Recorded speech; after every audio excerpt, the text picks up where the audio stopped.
Before we dive into today's episode, we want to recommend another great podcast, Pfeffer on Power, with Stanford's Jeffrey Pfeffer. The show equips leaders with tools for navigating power dynamics, influence, and negotiation. It shares a similar focus on empowering leaders, just like our podcast does. Check out Pfeffer on Power. It's also part of Professors.fm, the podcast network that makes sense of the world with top scholars.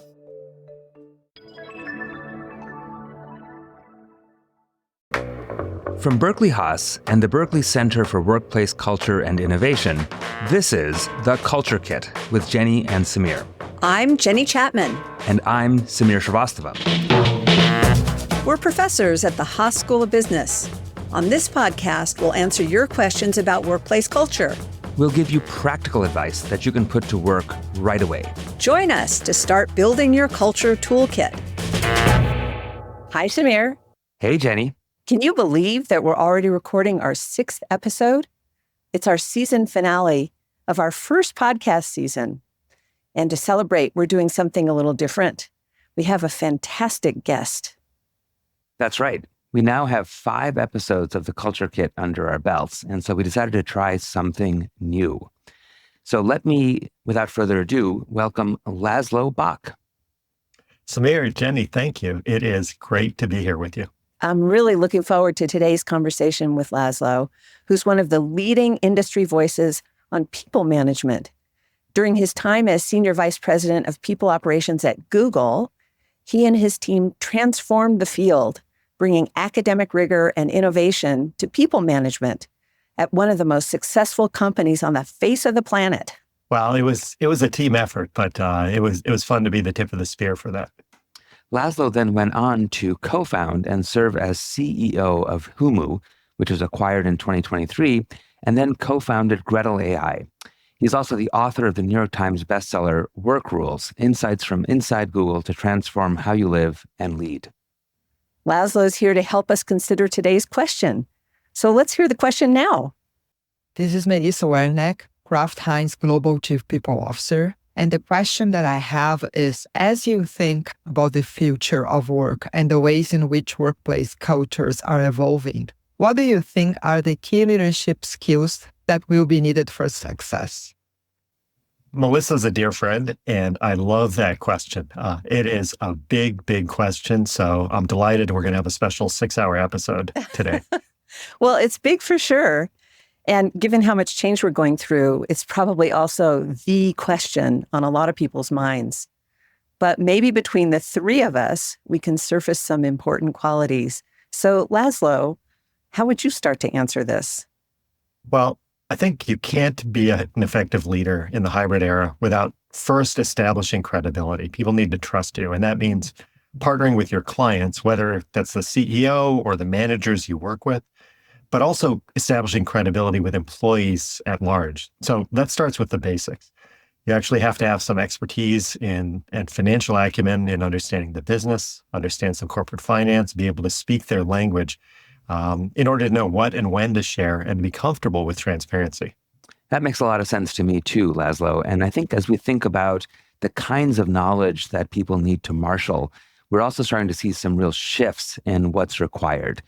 We're moving into an era where it's less about know how and know what, since that kind of factual information can be more readily accessed via AI, and more into a world where the currency that's going to matter is know why, that is, what is strategically important for the organization, and know who or whom, what relationships and networks really need to be developed and cultivated to bring that expertise to bear. Yeah, I couldn't agree more. There was a study recently done by the Boston Consulting Group on their own people, where they set up a bunch of teams internally, and they gave them tasks and they gave AI tasks. And they actually did a series of studies, and they ended up with 2 very different outcomes. One was there's a whole set of tasks where the AI is way better than human beings. So things like generating lists of ideas, generating things that might work in a marketplace, analyzing basic data. And then on the other hand, there were a list of tasks where the AI was worse than human beings. And in fact, when human beings worked with AI, the results were still worse than human beings alone. For example, solving very complicated cases that required a lot of human interaction. And so lots more data, exactly as you said, Samir, coming to us through this channel that is AI. But there's what researchers call a jagged frontier, this sort of edge beyond which it's going to be really hard for us to know whether the system's right or wrong. And it's hard for us to predict where that edge is, just as the Boston Consulting Group found. Yeah, super interesting study. And what we're finding, and there's an explosion of research that's happening in that vein, is that that frontier is shifting and actually varies a lot by context too. So Laszlo, once leaders establish their knowledge, what role do you think transparency plays? How do leaders be clear with their employees about what's known and what's not known? Well, I think for the last 10 years, a lot of sort of leadership types and analysts have talked about the importance of being more transparent with your employees in terms of showing business results and having all hands meetings and including people in the conversation around how decisions are made in the company. But what's different now is leaders need to be just as transparent about what they know and what they don't know. So just like with these AI systems, there's this frontier beyond which they're not going to be reliable. There's so much change and turmoil in the world today that leaders don't have all the answers, and they're not going to be able to have answers at hand in the way that 10 years ago, maybe they couldn't. So because of this constant change, pandemics, the growth of AI, employees trusting their companies less, leaders need to actually be able to admit, here's what I know, here's what I don't yet know, and here's what I'm going to do to figure out that knowledge. Because otherwise, employees will just get confused and feel uncertain and feel afraid and lose trust if you tell them you have certainty when in fact you as a leader don't. Great insight, Laszlo. I mean, it's even more complex because, the demographics of the workforce is changing rapidly. And so I'm interested in hearing how you think leaders can set the tone, and make sure that all diverse perspectives are encouraged and accounted for. Over the last 10 or 15 years, you've seen sort of a rush towards focusing on bringing all of yourself to work and being more inclusive at work. And then the last few years, the last year and a half, a real pullback from that as corporates sort of said, we want you to bring all of yourself to work, and employees did. And then a lot of employers said, oh, wait, actually, we don't want all of yourself.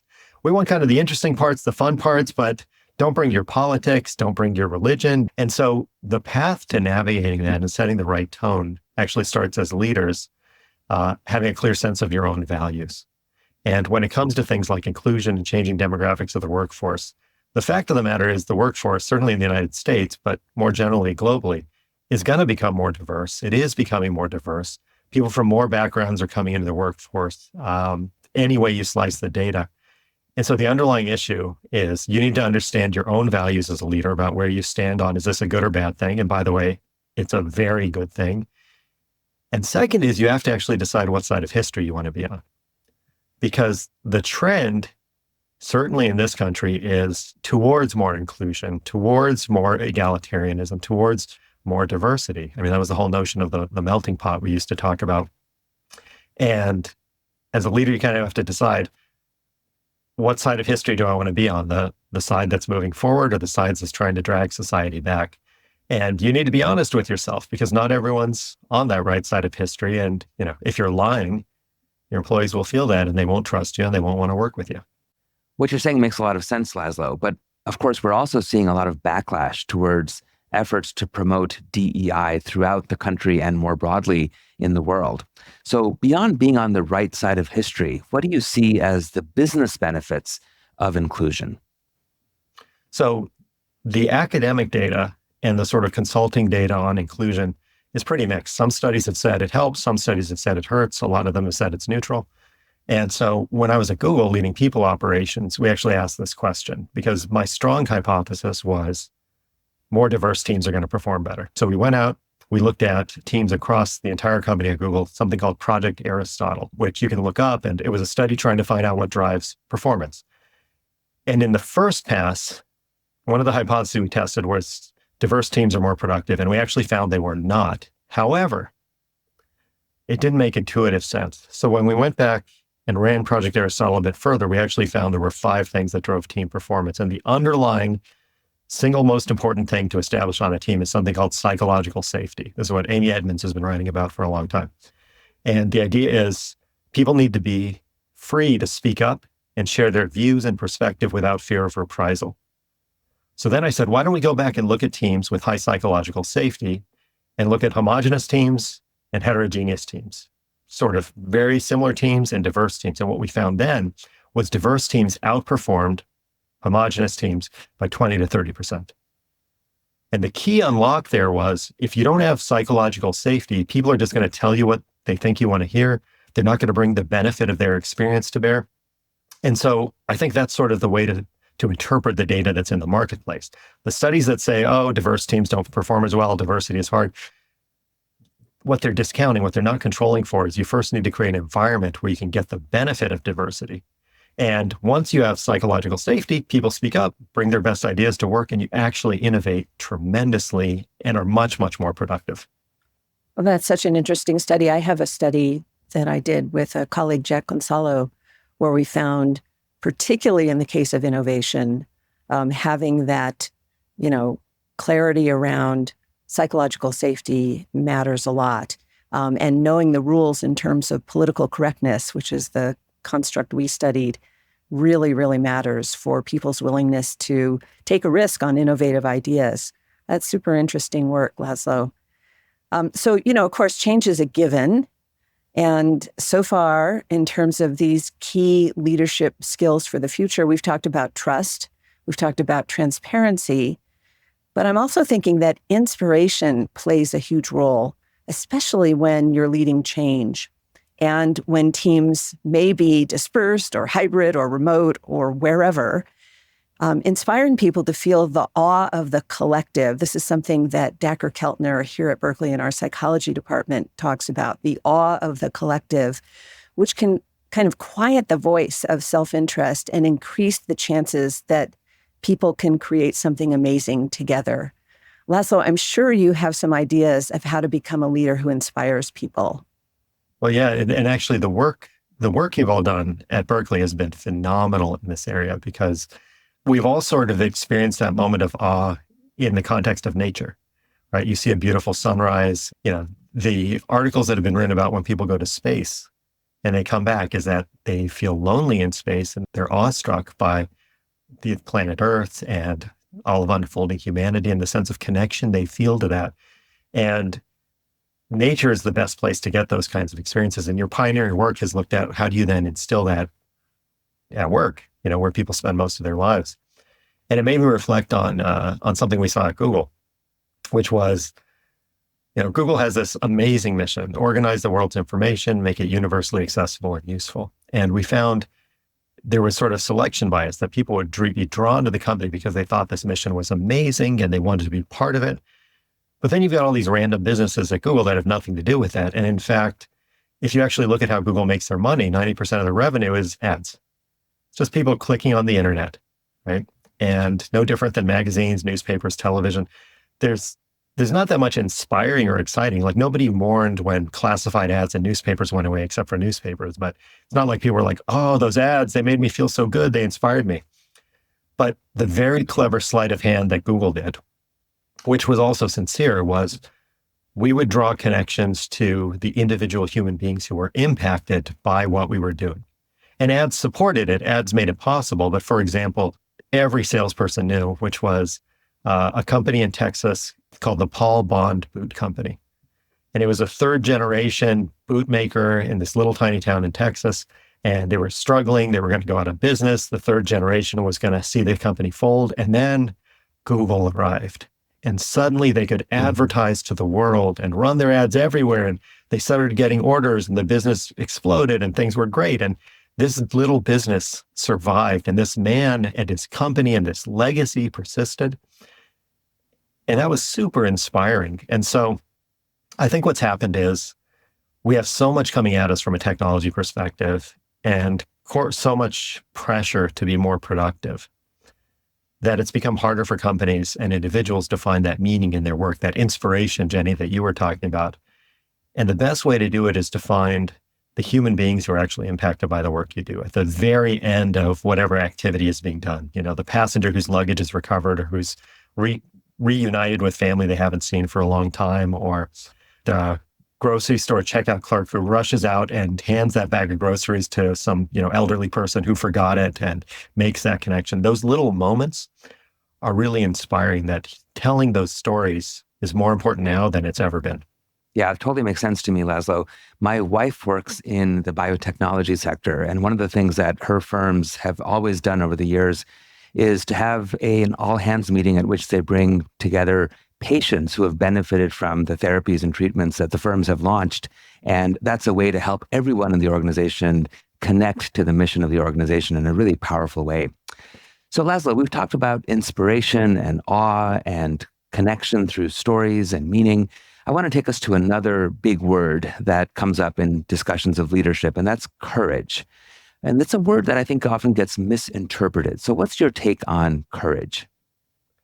I think these days, one of the most significant ways to demonstrate courage is to pause and reflect and think about human beings. I was just saying how we managers, executives feel so much pressure to be more productive and hit their quarterly goals and drive results and things like that. And number one. Number two, you add to it all this new technology and things that people can try out. Like, oh, okay, we're going to go hybrid. We're going to use AI. We're going to use all these different technologies and things and insights to power our business. Let's adopt things and try them as quickly as possible. And I think there's a unique moment to be courageous in pausing and thinking about the human beings involved in work. As soon as, within the last year, people started rolling out AI-powered chatbots. And we've had these for years and years. When you go online and a little chat window pops up, but they're much, much better now. And there was a company, and I won't say the name correctly, but Dukan, and they turned around and fired 90% of their customer support staff and replaced them with machines. And what's crazy to me about that is, first of all, you lose so much knowledge and intimacy and humanity when you cut the human beings out of it, number one. Number two, what a terrible, short-sighted way to tell the world that you as an employer are not going to take care of people. So good luck hiring people in the future. Number three, the productivity gains they were hoping for didn't actually materialize. So it was an error. They ended up having to hire people back. And so I think the courage that's required today in the face of AI and in the face of this hype cycle around technology that gets faster and faster is to really pause in the face of these seemingly miraculous use cases and really focus on what's real and what's not. And again, I draw on academia a lot for inspiration. At universities like yours, you have a hypothesis, you test it, you see how things play out. At Google, we had this thing called Project Oxygen around manager quality, and it was a 2-year-long study. I think leaders need to be more courageous rather than focusing on what's going to get me promoted this cycle, and really focus on what is true and real by testing it and taking a moment to pause and think about the human impact of what they're doing.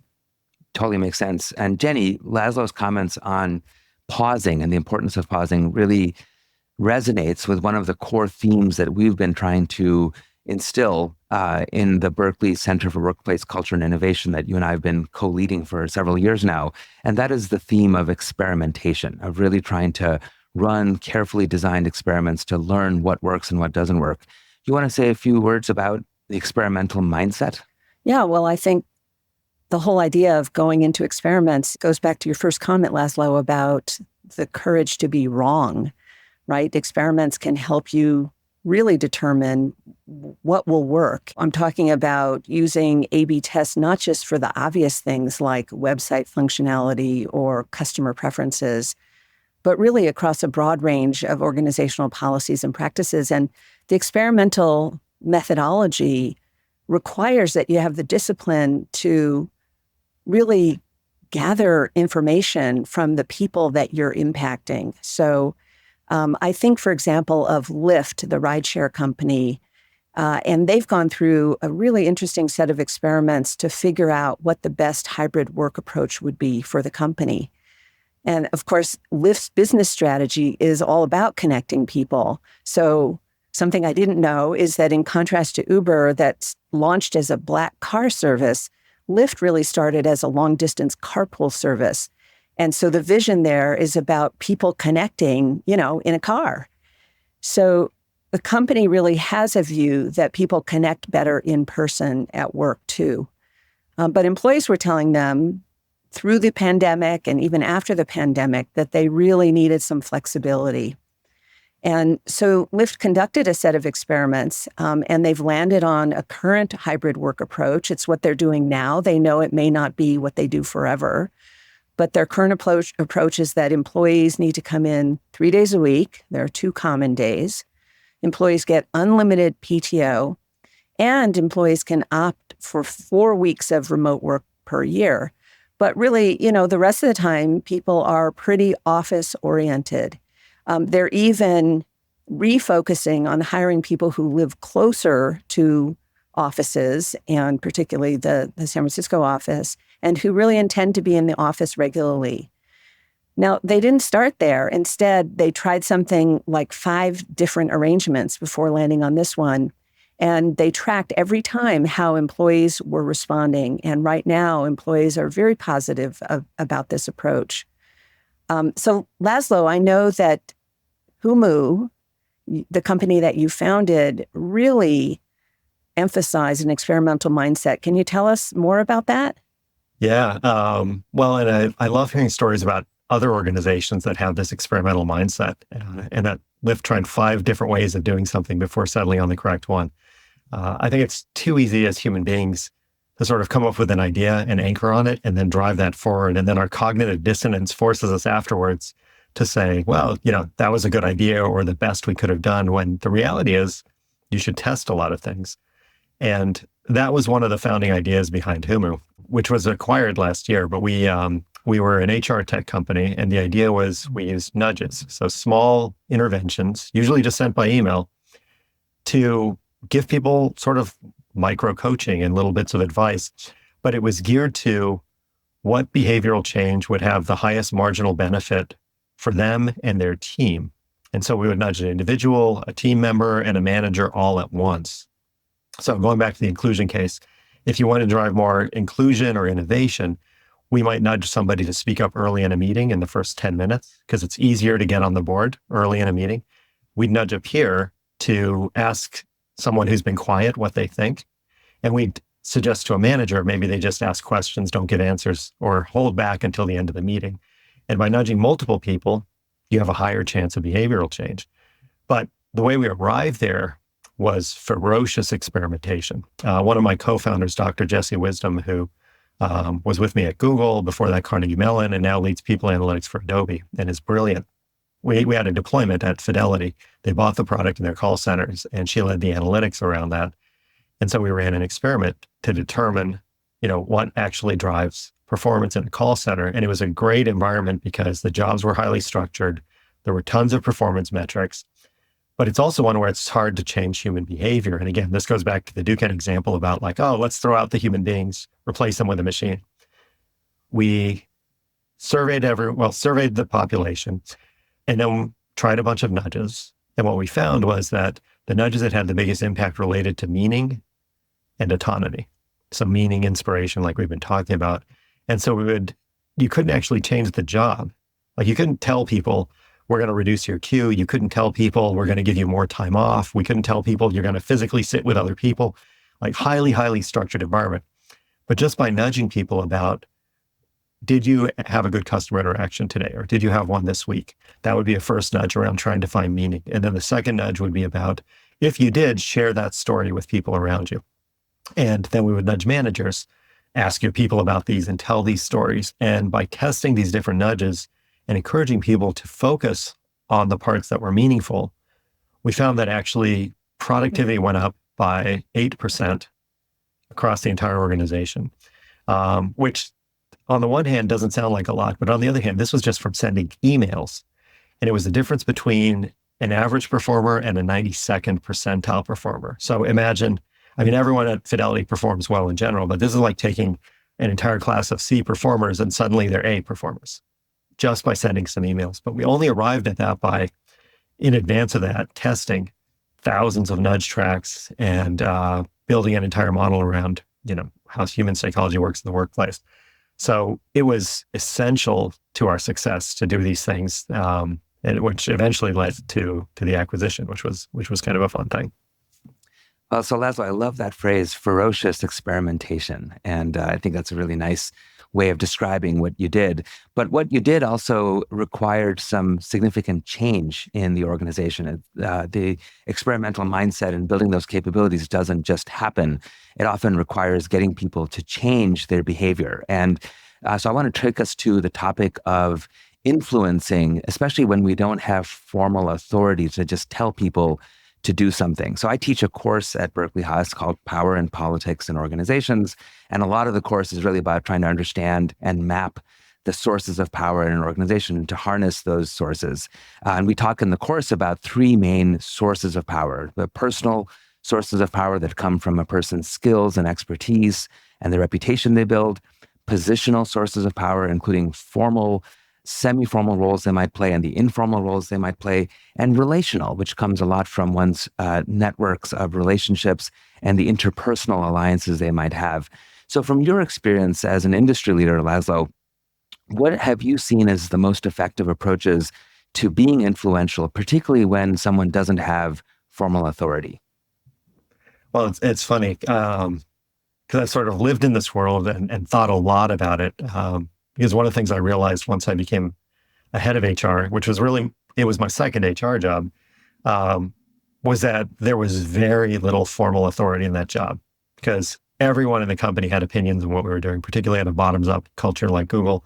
Every executive had opinions. And so there were vanishingly few things where I could say, do X or Y. In fact, we changed benefits reimbursement on some, what they call tier 4 pharmaceuticals. And these are sort of, rare, expensive things. And we changed it from the copay from $10 to $40 a month. I didn't think anybody would care. Employees were revolted because there was a population that depended on a particular tier 4. And even though these people made $250,000 a year on average, they were like, this is obscene. I'm going to be paying an extra $300 a year. They were furious. So I never had the insight that you had to structure it as thoughtfully as personal, positional, and relational.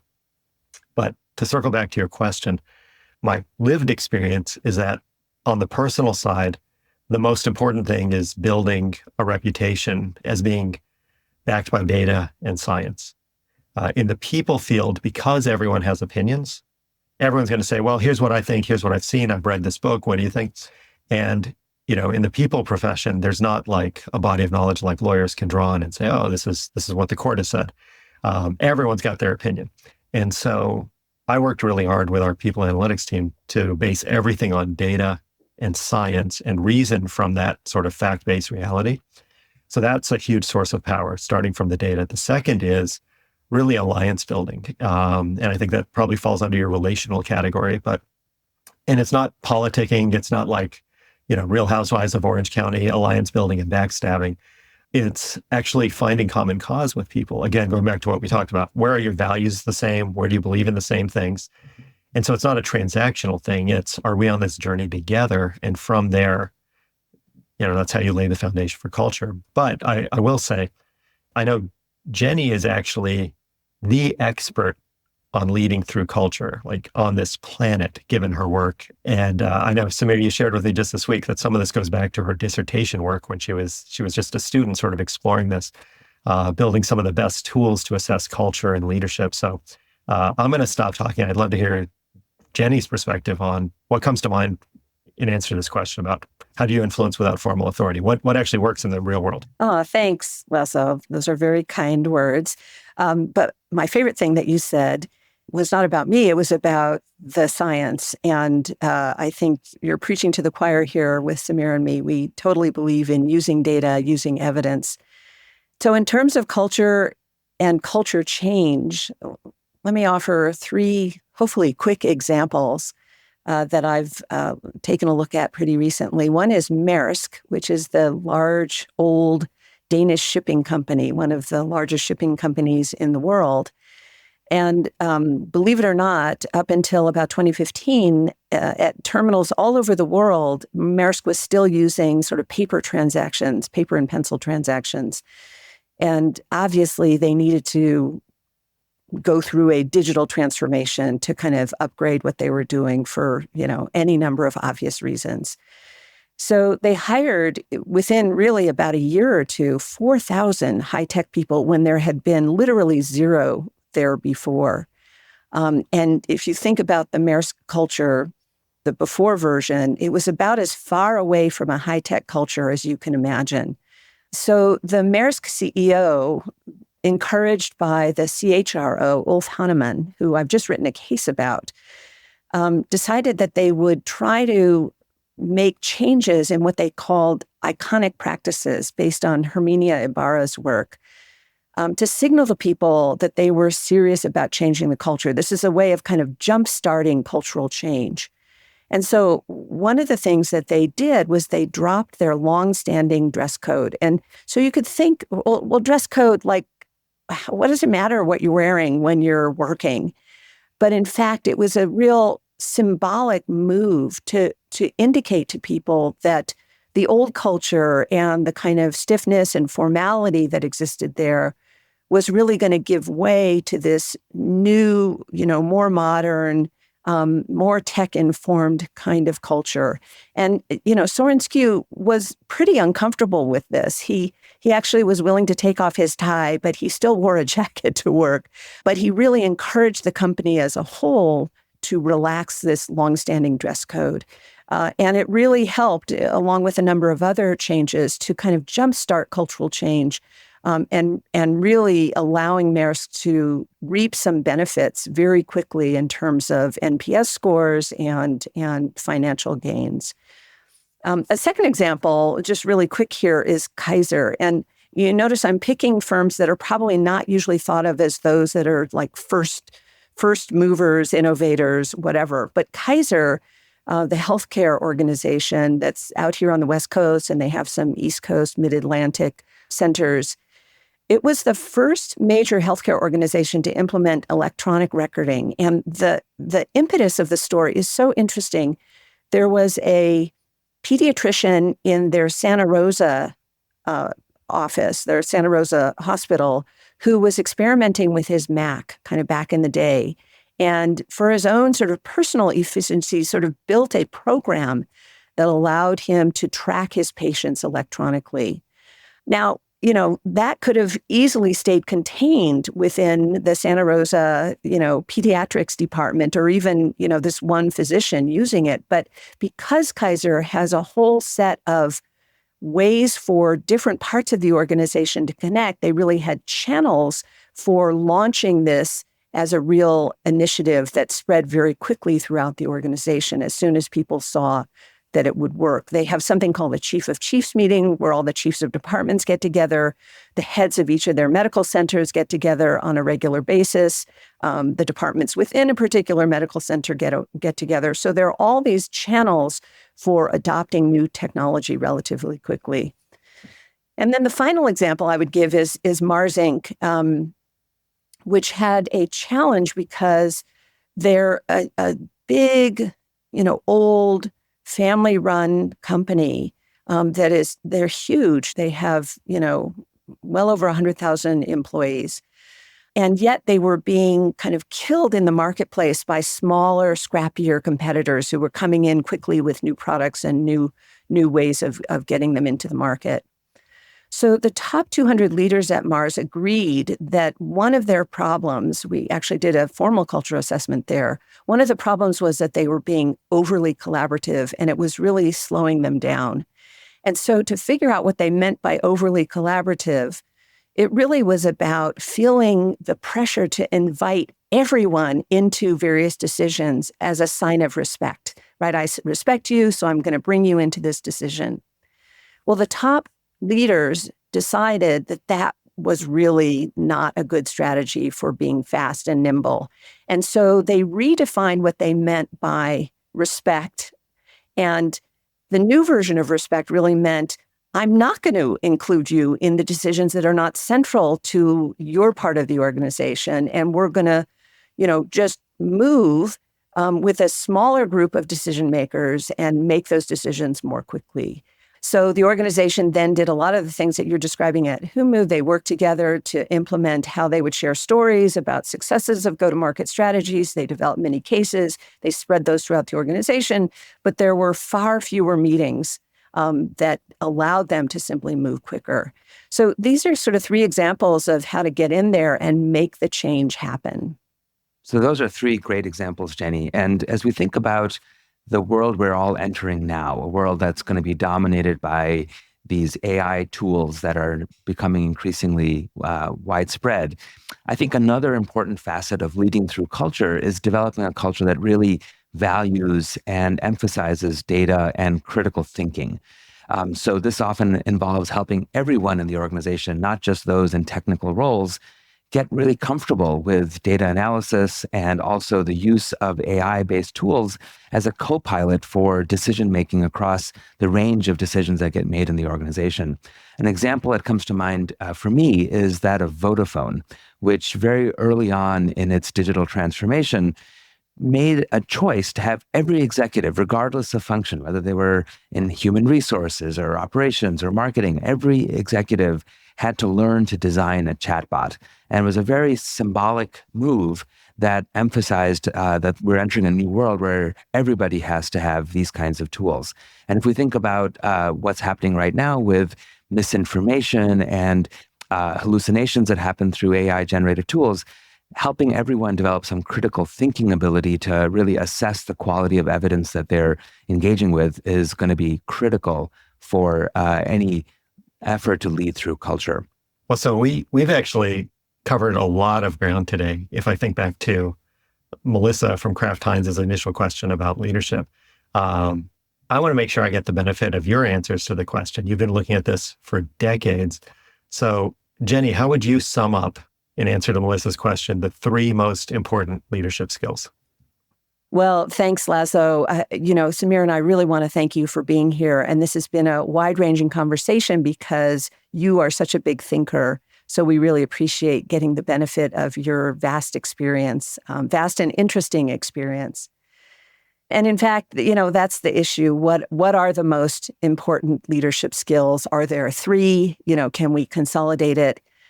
And in fact, our field, the field of management, has kind of thrashed around with this question for decades. And there have been long lists and there have been short lists. And it's very difficult to say what exactly those key leadership attributes are. Should you be charismatic? Should you be structured? Should you be an extrovert? Should you be an introvert? I don't think we can answer the question at that level of specificity, but I think we can say three things about the best leaders that are kind of meta attributes. The first is that the best leaders are really diagnostic and deliberate. What does that mean? It means they look at situations and ask themselves on a situation by situation basis, how can I add value here? And they plan for that. They actually anticipate what they think they can contribute, and they anticipate what people's likely reactions will be, which is key. So right away, if you're going to ask yourself the question, how can I be a contributor on a situation-by-situation basis, the second attribute is that you need to cultivate a broad and flexible set of leadership styles, right? Because situations are quite varied and vast. And if you want to be useful across a wide range of situations, you're going to have a broad and flexible leadership portfolio that you can draw from depending on what the circumstances are. And in fact, when I work with leaders in my consulting work and in executive programs, one of the biggest challenges is for leaders to broaden their leadership portfolio, their leadership style portfolio. Most people rely on a few set of leadership styles that come to them pretty easily, but that limits the contributions you can make across a wider set of attributes. So that leads to our third attribute, which is the best leaders recognize that they're never actually there. It means that they're thinking about leadership development as a lifelong pursuit. They need to keep working on it. They need to be students always, to coin a phrase that we use a lot here at the Haas School. That really those leaders who have the view that there's always more to learn, that there's always a way to think about things more deliberately, more effectively, and there's always room to be a little bit more flexible and to push out your leadership styles.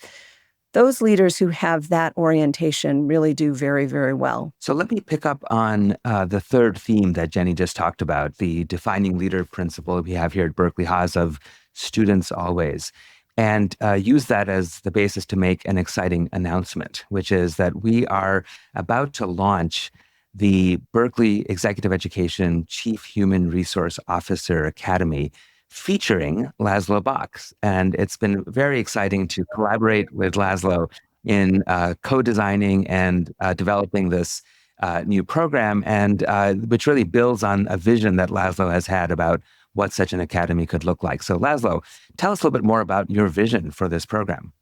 Thank you. And I can't tell you how excited I am to be partnering with the two of you and with Berkeley. I think there aren't enough transformational heads of HR.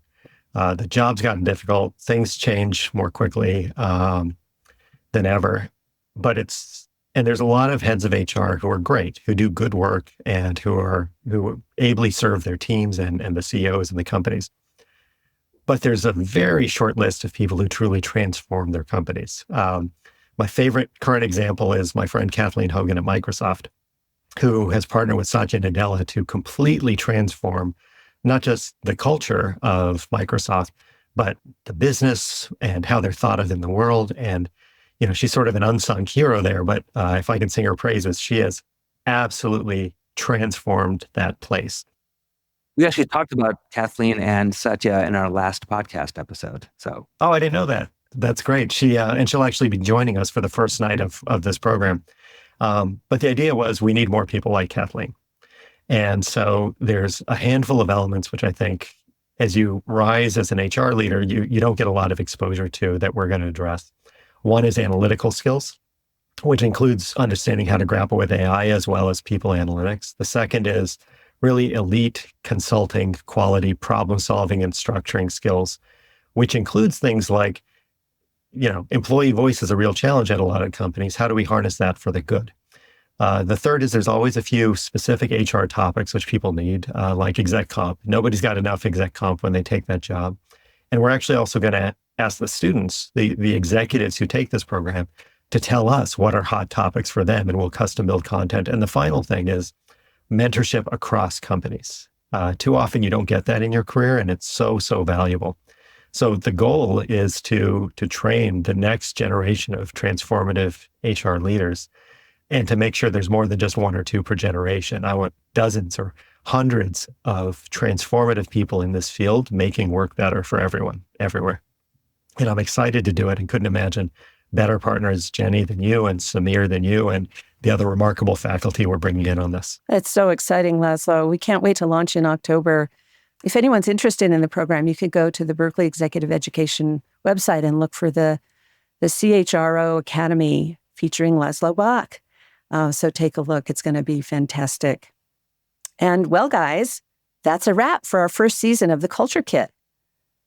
We're going to be releasing some special episodes of the podcast over the summer. These are going to feature our interviews with thought leaders, including best-selling author Michael Lewis and Stripe CEO Patrick Collison, as well as our culture exchange events. These are super interesting events that we've hosted from the Berkeley Center for Workplace Culture and Innovation.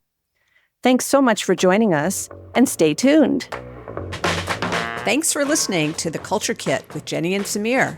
Do you have a question about work that you want us to answer? Go to haas.org/culture-kit to submit your Fix-It ticket today. The Culture Kit podcast is a production of the Berkeley Center for Workplace Culture and Innovation at the Haas School of Business and is produced by University FM. If you enjoyed the show, be sure to hit that subscribe button, leave us a review, and share this episode online so others who have workplace culture questions can find us too. I'm Jenny. And I'm Samir. We'll be back soon with more tools to help fix your work culture challenges.